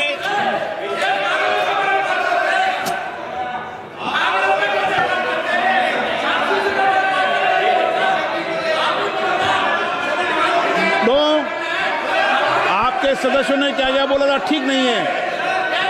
आप जब सदन के नेता बोल रहे हैं तो सदन की मर्यादा को रखो, आदरणीय सभापति जी को बनाओ। संविधान के साथ खिलवाड़ करना, संविधान के स्पिरिट को तहस नहस करना, ये कांग्रेस की रगों में रहा है। हमारे लिए संविधान, उसकी पवित्रता, उसकी शुचिता हमारे लिए सर्वोपरि है। और ये शब्दों में नहीं है, जब जब हमें कसौटी पर कसा गया है, हम तप करके निकले हुए लोग हैं। मैं उदाहरण देना चाहता हूं, 1996 में सबसे बड़े दल के रूप में भारतीय जनता पार्टी जीत करके आई, सबसे बड़ा दल था, और राष्ट्रपति जी ने संविधान की भावना तहत सबसे बड़े दल को प्रधानमंत्री के शपथ के लिए बुलाया, और 13 दिन सरकार चली। अगर हमें संविधान के स्पिरिट के प्रति हमारा भावना न होती, तो हम भी ये बांटो, वो बांटो, ये दे दो, वो दे दो, इसको डिप्टी पीएम बना दो, इसको ठिकाना बना दो, हम भी सत्ता सुख भोग सकते थे। लेकिन अटल जी ने सौदेबाजी का रास्ता नहीं चुना, संविधान के सम्मान का रास्ता चुना, और 13 दिन के बाद इस्तीफा देना स्वीकार कर दिया। ये ऊंचाई है हमारी लोकतंत्र के। इतना ही नहीं, 1998 में एनडीए की सरकार थी, सरकार चल रही थी, लेकिन कुछ लोगों को हम नहीं तो कोई नहीं, ये जो एक परिवार का खेल चला है, अटल जी की सरकार को अस्थिर करने के लिए खेल चले गए। वोट हुआ, खरीद फरोख्त तब भी हो सकती थी, बाजार में माल तब भी बिकता था। लेकिन संविधान की भावना के प्रति समर्पित अटल बिहारी वाजपेयी जी की सरकार ने एक वोट से हारना पसंद किया, इस्तीफा दिया, लेकिन असंवैधानिक कोई कृत्य नहीं किया। ये हमारा इतिहास है, ये हमारे संस्कार है, ये हमारी परंपरा है। और दूसरी तरफ अदालत ने भी जिस पर थप्पा मार दिया, कैश फॉर वोट का कांड, एक लघुमती सरकार को बचाने के लिए संसद में नोटों के ढेर साक्ष्य के रूप में रखे गए, असंवैधानिक तरीका। सरकार बचाने के लिए भारत के लोकतंत्र की भावना को बाजार बना दिया गया, वोट खरीदे गए। आदरणीय सभापति जी, 90 के दशक में कई सांसदों को रिश्वत देने का पाप, यह संविधान की भावना थी कि 140 करोड़ वासियों के मन में जो लोकतंत्र पनपा है, उस लोकतंत्र के साथ यह खिलवाड़। कांग्रेस के लिए सत्ता सुख, सत्ता की भूख, यही एकमात्र कांग्रेस का इतिहास है, कांग्रेस का वर्तमान है। आदरणीय सभापति जी, 2014 के बाद एनडीए को सेवा का मौका मिला। संविधान और लोकतंत्र को मजबूती मिली। ये पुरानी जो बीमारियों थी, उस बीमारी से मुक्ति का हमने एक अभियान चलाया। बीते 10 साल यहां से पूछा गया, हमने भी संविधान संशोधन किए। जी हां, हमने भी संविधान संशोधन किए हैं, देश की एकता के लिए, देश की अखंडता के लिए, देश के उज्जवल भविष्य के लिए और संविधान की भावना के प्रति पूर्ण समर्पण के साथ किए हैं। हमने संविधान संशोधन किया, क्यों किया? इस देश का ओबीसी समाज तीन दशक से ओबीसी कमीशन को संवैधानिक दर्जा देने के लिए मांग कर रहा है। ओबीसी के सम्मान के लिए, उसको संवैधानिक दर्जा देने के लिए हमने संविधान संशोधन किया है। हमें गर्व है ये करने का। समाज के दबे कुचले लोगों को उनके साथ खड़े होना, ये हम अपना कर्तव्य मानते हैं, इसलिए संविधान संशोधन किया। आदरणीय सभापति जी, इस देश में एक बहुत बड़ा वर्ग था, वो किसी भी जाति में क्यों न जन्मा हो, लेकिन गरीबी के कारण अवसरों को वो पा नहीं सकता था, आगे बढ़ नहीं सकता था। और इसलिए उसने असंतोष की ज्वाला भड़क रही थी और सबकी मांग रहती थी, कोई निर्णय नहीं करता था। हमने संविधान संशोधन किया, सामान्य जन के गरीब परिवार के 10% आरक्षण का किया, और ये पहला आरक्षण का संशोधन था। देश में कोई विरोध का स्वर नहीं उठा, हर किसी ने प्यार से उसको स्वीकार किया। संसद ने भी सहमति के साथ पारित किया, क्योंकि समाज की एकता की उसमें ताकत पड़ी थी, संविधान की भावनाओं का भाव पड़ा था, सबने सहयोग किया था, तब जाकर के हुआ था। आदरणीय सभापति जी, जी हां, हमने भी संविधान में संशोधन किए हैं, लेकिन हमने संविधान में संशोधन किया महिलाओं को शक्ति देने के लिए। संसद और विधानसभा में और संसद का पुराना भवन गवाह है, जब देश महिलाओं को आरक्षण देने के लिए आगे बढ़ रहा था और कानून यानी बिल पेश हो रहा था, तब उन्हीं का एक साथी दल वेल में आता है, कागज छीन लेता है, फाड़ देता है और सदन स्थगित हो जाता है और 40 साल तक विषय लटका रहता है। और वो आज उनके मार्गदर्शक है, जिन्होंने देश की महिलाओं के साथ अन्याय किया, वो उनके मार्गदर्शक है।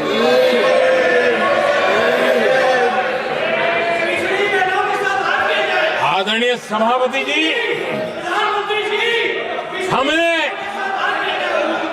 हमने संविधान संशोधन किया, हमने देश की एकता के लिए किया। बाबा साहब आंबेडकर का संविधान 370 की दीवार के कारण जम्मू कश्मीर की तरफ देख भी नहीं सकता था। हम चाहते थे बाबा साहब आंबेडकर का संविधान हिंदुस्तान के हर हिस्से में लगना चाहिए और इसलिए बाबा साहब को श्रद्धांजलि भी देनी थी, देश की एकता को मजबूत करना था। हमने संविधान संशोधन किया, डंके की चोट पर किया और 370 को हटाया और भारत की सुप्रीम कोर्ट ने भी अब तो उसको मोहर लगा दी है। आदरणीय सभापति जी, हमने 370 का हटाने के लिए संशोधन किया। हमने ऐसे कानून भी बनाए। जब देश का विभाजन हुआ, महात्मा गांधी समेत देश के वरिष्ठ नेताओं ने सार्वजनिक रूप से कहा था कि पड़ोस के जो हमारे देश हैं, जहां जो माइनॉरिटीज है, वो जब भी संकट में आएगी तो उनकी चिंता ये देश करेगा। गांधी जी ने का वचन था, जो उनके नाम पर सत्ता पर चढ़ जाते थे उन्होंने तो पूरा नहीं किया। हमने सीएए ला करके उसको पूरा किया। वो कानून हमने लाया, हमने किया है और गर्व के साथ आज भी हम उसको ओन कर रहे हैं, मुंह नहीं छुपाते हैं, क्योंकि देश के संविधान की भावना के साथ मजबूती के साथ खड़े रहने का हमने काम किया। आदरणीय सभापति जी, हमने जो संविधान संशोधन किए हैं वो पुरानी गलतियों को ठीक करने के लिए किए और हमने एक उज्जवल भविष्य का रास्ता मजबूत करने के लिए किए हैं और समय बताएगा, समय की कसौटी पर हम खरे उतरेंगे, क्योंकि वो सत्ता स्वार्थ के लिए किया गया पाप नहीं है, हमने देश हित में किया हुआ पुण्य है। और इसलिए हमें जो सवाल पूछते हैं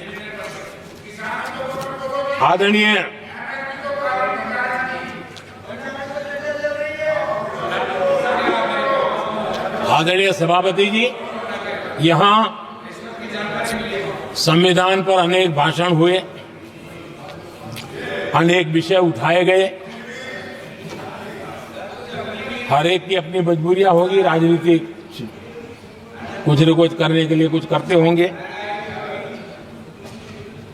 लेकिन आदरणीय सभापति जी, हमारा संविधान सबसे ज्यादा जिस बात को लेकर के संवेदनशील रहा है वो है भारत के लोग, वी द पीपल, भारत के नागरिक। संविधान उनके लिए है, उनके हितों के लिए है, उनके कल्याण के लिए है, उनकी गरिमा के लिए है और इसलिए संविधान भारत के कल्याणकारी राज्य के लिए हमें दिशा निर्देश देता है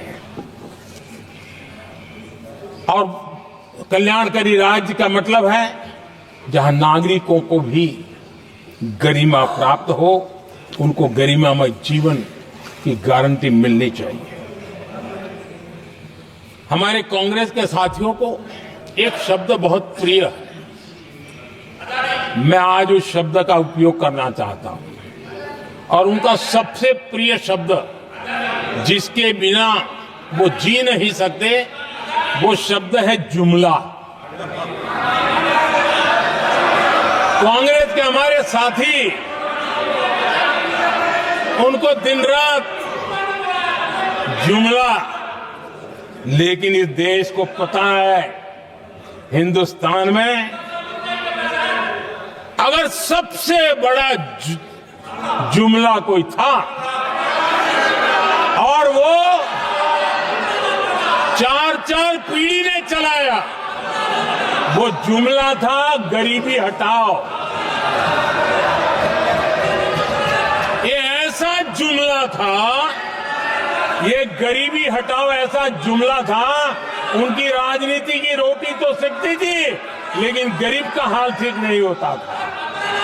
आदरणीय सभापति जी, जरा कोई मुझे कहे आजादी के इतने सालों के बाद क्या एक डिग्निटी के साथ जीने वाले परिवार को क्या उसे टॉयलेट भी उपलब्ध नहीं होना चाहिए? क्या आपको ये काम करने की फुर्सत नहीं मिली?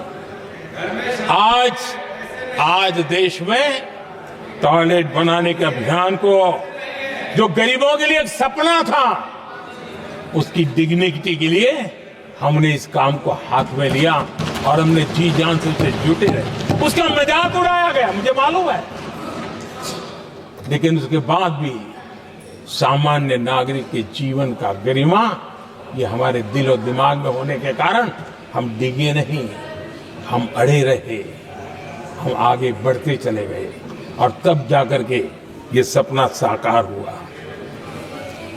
माताएं बहनें खुले में सोच जा रही थी, या तो सूर्योदय के पहले या सूर्योदय के बाद, और आपको कभी पीड़ा नहीं हुई। और उसका कारण यह था कि आपने गरीबों को और गरीबी को टीवी में देखा है, अखबार की सुर्खियों में देखा है, आपको गरीब की जिंदगी का पता नहीं, वरना आप इसके साथ ऐसा जुल्म नहीं करते। आदरणीय सभापति जी, इस देश की 80% जनता पीने के शुद्ध पानी के लिए तरसती रही। क्या मेरा संविधान हमें रोकता था? क्या संविधान तो ये चाहता था कि सामान्य मानवीय की सुविधाओं को ध्यान दिया जाए। आदरणीय सभापति जी, ये काम भी हमने बड़े समर्पण भाव से आगे बढ़ाया है। आदरणीय सभापति जी, इस देश की करोड़ों माताएं चूल्हे में खाना पकाना और धुएं से आंखें लाल, कहते हैं कि सैकड़ों सिगरेट का धुआं खाना पकाते हैं तब धुआं शरीर में जाता है।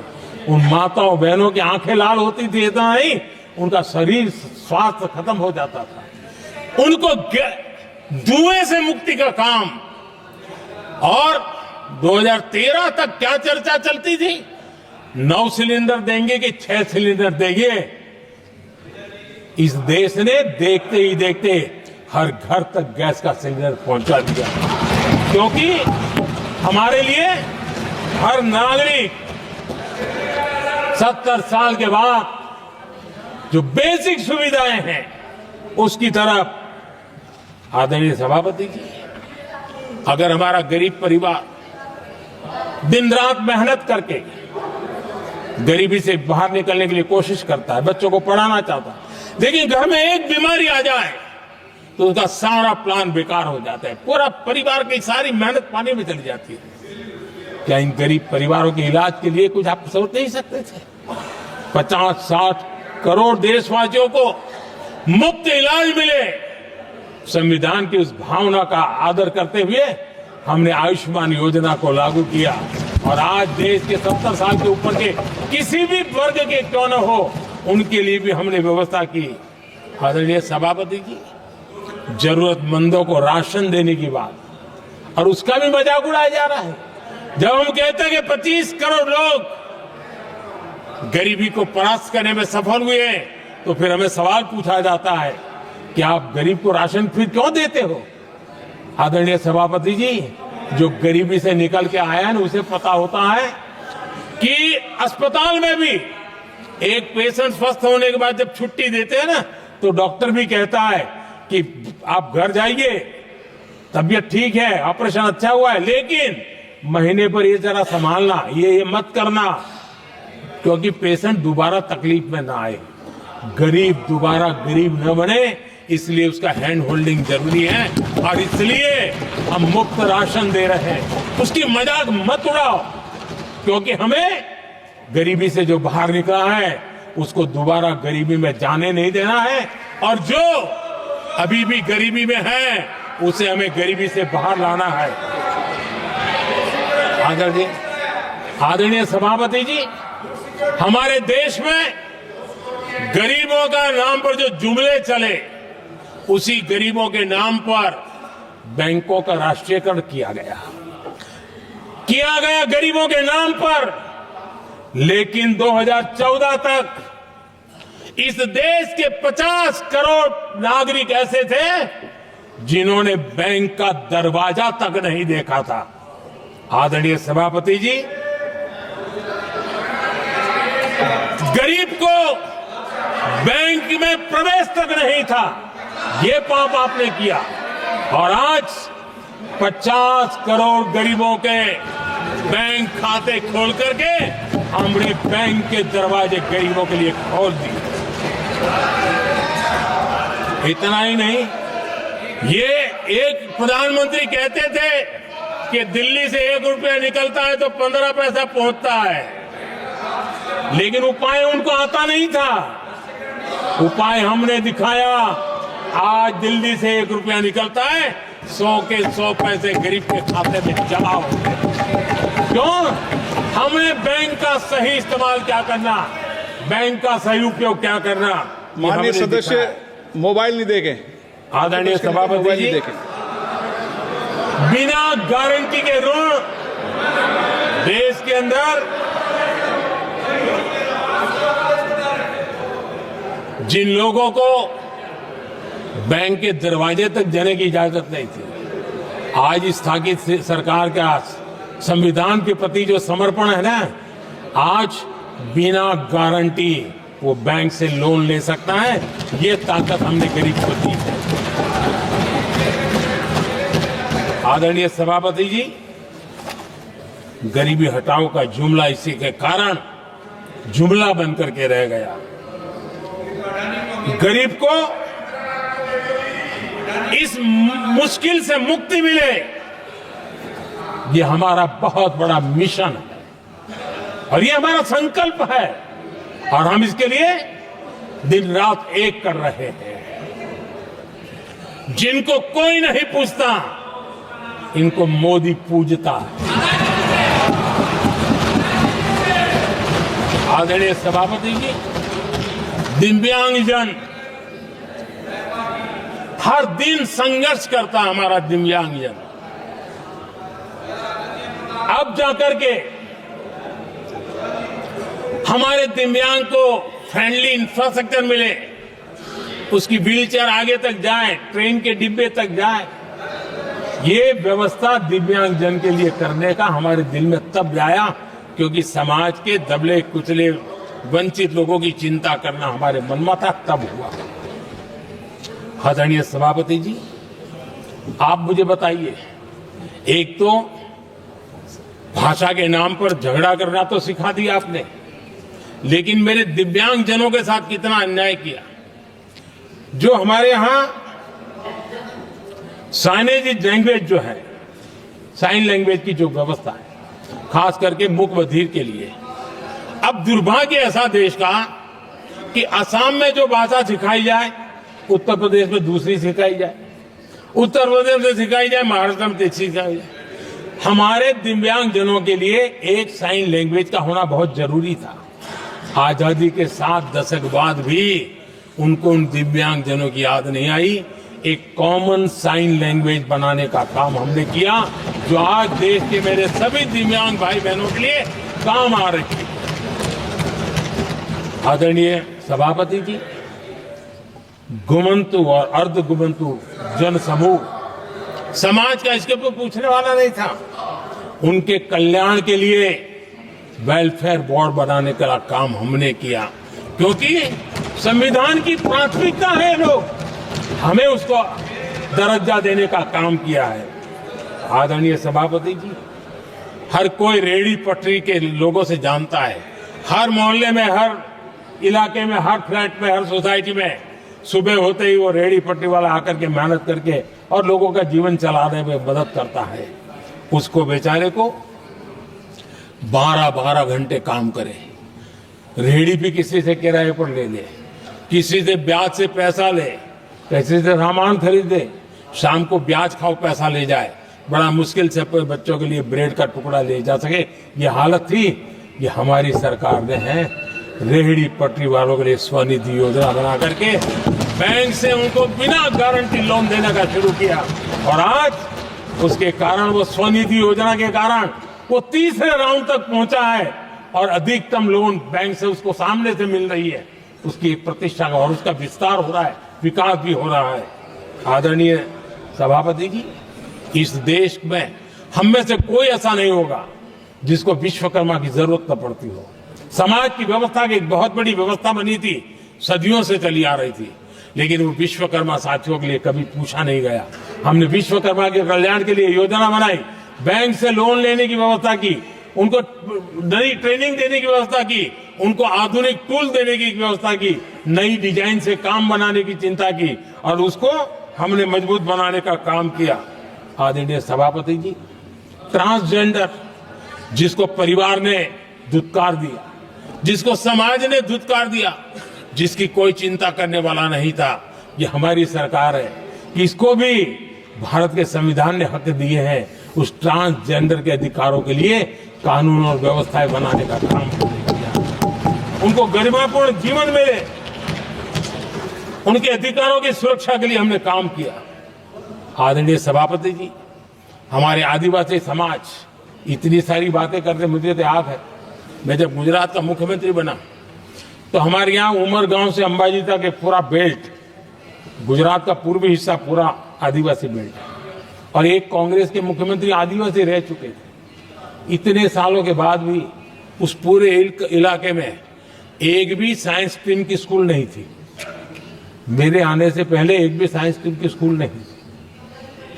अगर साइंस स्ट्रीम की स्कूल नहीं है तो कितनी आरक्षण की बातें करो, वो बेचारा इंजीनियर और डॉक्टर कैसे बन सकता है।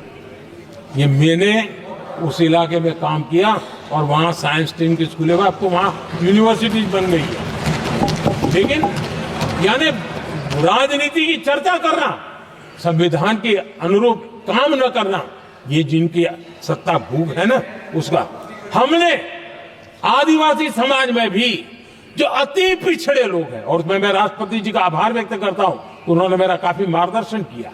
राष्ट्रपति महोदया ने मेरा मार्गदर्शन किया और उसमें से पीएम जनमन योजना बनी। हमारे देश में बिखरे बिखरे आदिवासी समाज के छोटे छोटे समूह हैं जो आज भी उनको कोई सुविधा प्राप्त नहीं हुई थी। हमने ढूंढ करके, संख्या बहुत कम है, वोट की राजनीति में उनकी तरफ देखने वाला कोई नहीं था, लेकिन मोदी है जो आखिर को भी पूछता है। और इसलिए हमने उनके लिए पीएम जनमन योजना के द्वारा उनके विकास की। आदरणीय सभापति जी, जैसे समाजों में उनके विकास संतुलित होना चाहिए, पिछड़े से पिछड़ा व्यक्ति को भी संविधान अवसर देता है, जिम्मेवारी भी सरकार को देता है, उसी प्रकार से कोई भी विभाग भी, कोई हमारा ज्योग्राफिकल इलाका भी, वो पीछे नहीं रहना चाहिए। और हमारे देश में किया क्या, 60 साल के दरमियान 100 डिस्ट्रिक्ट आइडेंटिफाई करके कह दिया कि ये तो बैकवर्ड डिस्ट्रिक्ट है, और बैकवर्ड डिस्ट्रिक्ट का ऐसा लेवल लग गया कि किसी की ट्रांसफर होती थी तो कहता था पनिशमेंट पोस्टिंग, तो कोई जिम्मेवार अफसर जाता ही नहीं था, और उनकी तरह हमने पूरी स्थिति को बदल दिया।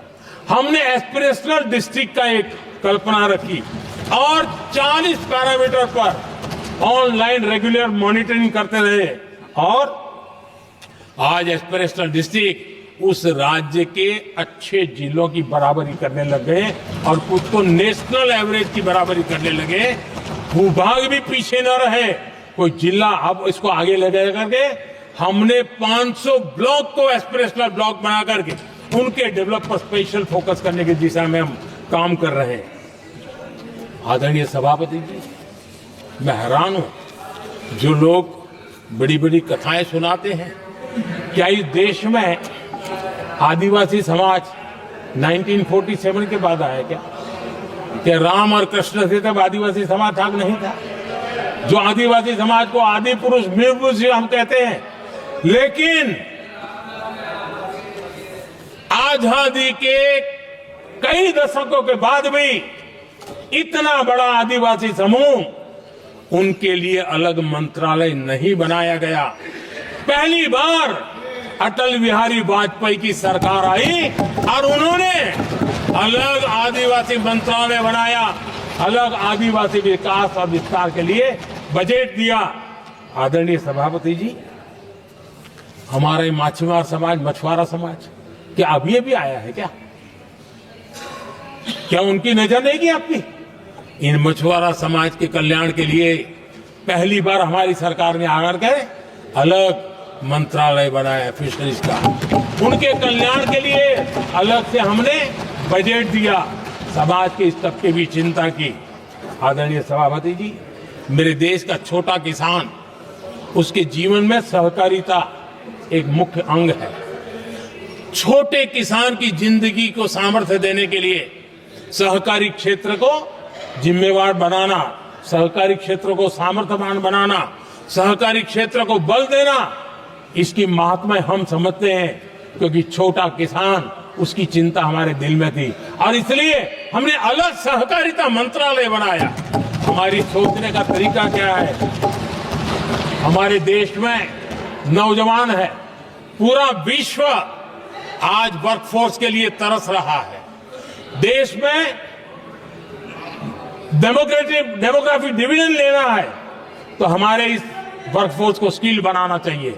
हमने अलग स्किल मंत्रालय बनाया ताकि दुनिया की आवश्यकता के अनुसार मेरा देश का नौजवान तैयार हो और विश्व के साथ वो अपने आगे बढ़े। आदरणीय सभापति जी, हमारा नॉर्थ ईस्ट इसलिए कि वहां वोट कम है, सीटें कम है, इसकी कोई परवाह नहीं है। ये अटल जी की सरकार थी जिसने पहली बार नॉर्थ ईस्ट के कल्याण के लिए डोनियर मंत्रालय की व्यवस्था की और आज उसका परिणाम है कि नॉर्थ ईस्ट के विकास की नई चीजों को हम प्राप्त कर पाए। इसी के कारण रेल, रोड, पोर्ट, एयरपोर्ट ये बनने की दिशा में आगे बढ़ रहे हैं। आदरणीय सभापति जी, आज भी दुनिया के देशों में लैंड रिकॉर्ड के लेकर के समृद्ध देशों को भी कई संकट। हमने गांव के हर सामान्य व्यक्ति को अपना लैंड रिकॉर्ड, उसके घर की मालिकीन का हक के कागज नहीं है, उसके कारण उसको बैंक से लोन चाहिए हो, कहीं बाहर जाए तो कोई कब्जा कर लिया, एक स्वामित्व योजना बनाई और देश के गांव के ऐसे समाज के दबे कुचले लोगों को वो कागज हम दे रहे हैं जिसके कारण उसका मालिकी हक बन रहा है। वो स्वामित्व योजना एक बहुत बड़ा दिशा दे रही है। आदरणीय सभापति जी, इन सारे कामों के कारण पिछले 10 वर्ष में हमने जो प्रयास किया, हमने जिस प्रकार से गरीब को मजबूती देने का काम किया है, हमने जिस प्रकार से गरीब के अंदर एक नया आत्मविश्वास पैदा किया है और एक सही दिशा में चलने का परिणाम है कि आज इतने कम समय में मेरे देश के 25 करोड़ मेरे गरीब साथी गरीबी को परास्त करने में सफल हुए और हमें इस बात का गर्व है। और मैं संविधान निर्माताओं के सामने सर झुका करके कहता हूं, जो संविधान हमें दिशा दे रहा है उसके तहत मैं ये काम कर रहा हूं। और मैंने, आदरणीय सभापति जी, जब हम सबका साथ सबका विकास की बात करते हैं, वो नारा नहीं है, वो हमारे आर्टिकल ऑफ फेथ है। और इसलिए हमने सरकार की योजनाएं भी बिना भेदभाव को चलाने की दिशा में काम किया है और संविधान हमें भेदभाव की अनुमति नहीं देता है। और इसलिए हमने आगे चल करके कहा है सैचुरेशन, जिसके लिए जो योजना बनी है उसका लाभ उन लाभार्थी को 100% लाभार्थी को मिलना चाहिए। ये सैचुरेशन अगर सच्चा सेकुलरिज्म को है ना, तो ये सैचुरेशन में है। सच्चा सामाजिक न्याय अगर किसी में है तो ये सैचुरेशन 100%, 100% उसको बेनिफिट जिसका हक है मिलना चाहिए, बिना भेदभाव के लिए मिलना चाहिए। तो ये भाव लेकर के हम सच्चे सेकुलरिज्म को और सच्चे सामाजिक न्याय को लेकर के जी रहे हैं। आदरणीय सभापति जी, समाधान के हमारे एक और स्पिरिट भी है और हमारे देश को दिशा देने का माध्यम, देश को का चालक बल के रूप में राजनीति केंद्र में रहती है। आने वाले दशकों में हमारा लोकतंत्र, हमारी राजनीति की दिशा क्या होनी चाहिए, आज हमें मंथन करना चाहिए। आदरणीय सभापति जी, कुछ दलों की राजनीतिक स्वार्थ और सत्ता का भाव, मैं जरा उनसे पूछना चाहता हूं, क्या वे कभी अपने आप को, और मैं सभी दलों के लिए कह रहा हूं, उधर और इधर ये मेरा विषय नहीं है, ये मेरे मन के विचार है जो मैं इस सदन के सामने रखना चाहता हूं कि इस देश में योग्य नेतृत्व को अवसर मिलना चाहिए नहीं। जिनके परिवार में कोई राजनीति में नहीं है, क्या उनके लिए दरवाजे बंद हो जाएंगे? क्या देश को, लोकतंत्र के स्पिरिट को परिवारवाद ने गहरा नुकसान किया है कि नहीं किया है? क्या परिवारवाद से भारत के लोकतंत्र की मुक्ति का अभियान चलाना ये संविधान के तहत हमारी जिम्मेवारी है कि नहीं है? और इसलिए समानता के सिद्धांत की बात कहें, अवसर की बात कहें, हिंदुस्तान के हर किसी को, और जो परिवारवादी राजनीति है उनकी धुरी ही परिवार होता है, सब कुछ परिवार के लिए। देश को, देश के नौजवानों को आकर्षित करने के लिए, लोकतंत्र को मजबूत बनाने के लिए और देश के युवाओं को आगे आने के लिए हम सभी राजनीतिक दलों ने प्रयास करना चाहिए। सभी राजनीतिक दलों ने, जिनकी पार्श्वभूमि में राजनीतिक परिवार नहीं है, ऐसे फ्रेश ब्लड को लाने के लिए प्रयास करना, ये मैं मानता हूं कि देश की लोकतंत्र की, और इसीलिए मैंने लाल किले से कहा है कि मेरा एक विषय लेके मैं लगातार बोल रहा हूं, बोलता रहूंगा। 1 लाख ऐसे नौजवानों को देश की राजनीति में लाना है जिनका कोई परिवार का बैकग्राउंड राजनीतिक परिवार का नहीं है, और इसलिए देश को एक फ्रेश एयर की जरूरत है, देश को नई ऊर्जा की जरूरत है, देश को नए संकल्प और सपने लेकर के आने वाले युवकों की जरूरत है। और भारत के संविधान के जब 75 वर्ष मना रहे हैं तो हम उस दिशा में आगे बढ़े। आदरणीय सभापति जी, मुझे याद है मैंने एक बार लाल किले से संविधान में हमारे कर्तव्य को लेकर के उल्लेख किया था, और मैं हैरान हूं कि जिनको संविधान का समझ नहीं आता है वो कर्तव्य की भी मजाक उड़ाने लग गए। मैंने ऐसा कोई इंसान देखा नहीं दुनिया में कि जिसको इसमें भी इतराज हो सकता है आने। लेकिन देश का दुर्भाग्य है, हमारे संविधान ने नागरिकों के अधिकार तय किए हैं, लेकिन संविधान को हमसे कर्तव्य की भी अपेक्षा है। और हमारी सभ्यता का सार है धर्म, ड्यूटी, कर्तव्य, ये हमारी सभ्यता का सार है।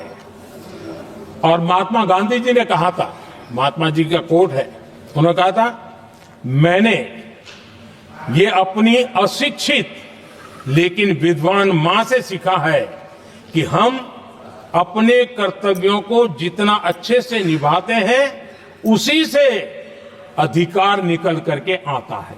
ये महात्मा जी ने कहा था। मैं महात्मा जी की बात को आगे बढ़ाता हूं और मैं कहना चाहूंगा, अगर हम अपने मौलिक कर्तव्यों का पालन करें तो कोई भी हमें विकसित भारत बनाने से नहीं रोक सकता। संविधान का 75वां वर्ष कर्तव्य के प्रति हमारे समर्पण भाव को, हमारी प्रतिबद्धता को और ताकत दें, देश कर्तव्य भावना से आगे बढ़े, ये मैं मानता हूं समय की मांग है। आदरणीय सभापति जी, भारत के भविष्य के लिए संविधान के स्पिरिट से प्रेरित होकर के मैं आज इस सदन के पवित्र मंच से 11 संकल्प सदन के सामने रखना चाहता हूं।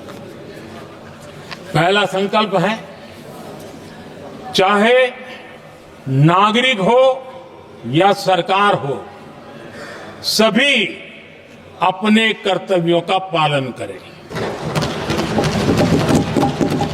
दूसरा संकल्प है, हर क्षेत्र, हर समाज को विकास का लाभ मिले, सबका साथ, सबका विकास हो।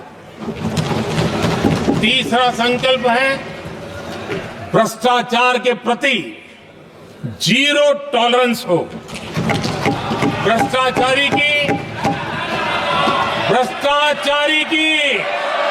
सामाजिक स्वीकार्यता न हो। भ्रष्टाचारी की सामाजिक स्वीकार्यता न हो।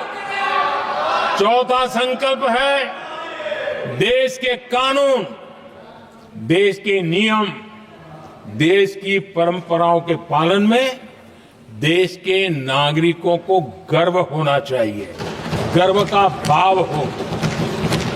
पांचवा संकल्प, गुलामी की मानसिकता से मुक्ति हो, देश की विरासत पर गर्व हो।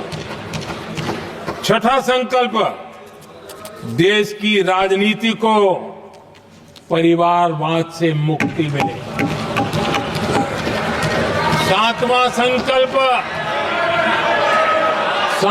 संकल्प, संविधान का सम्मान हो।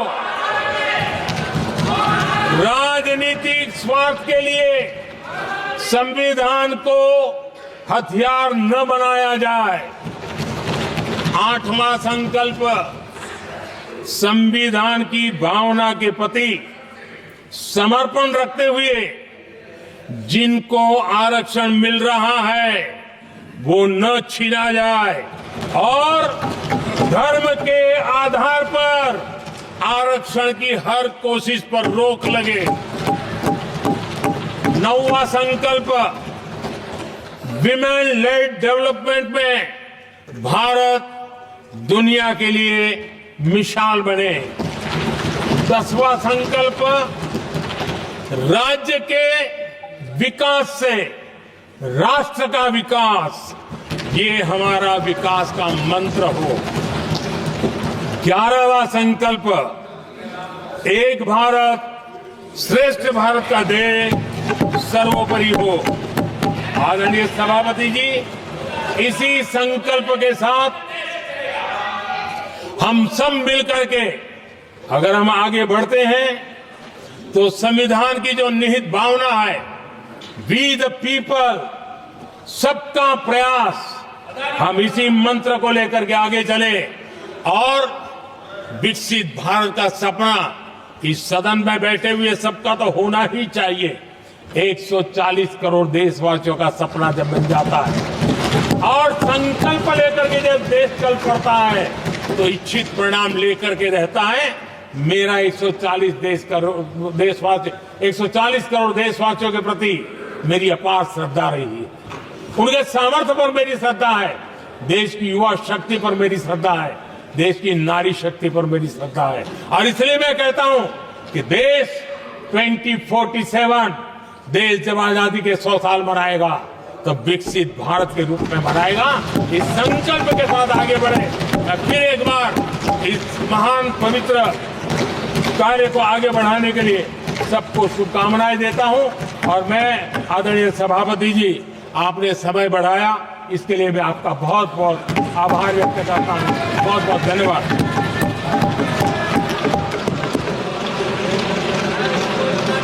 सभा की कार्रवाई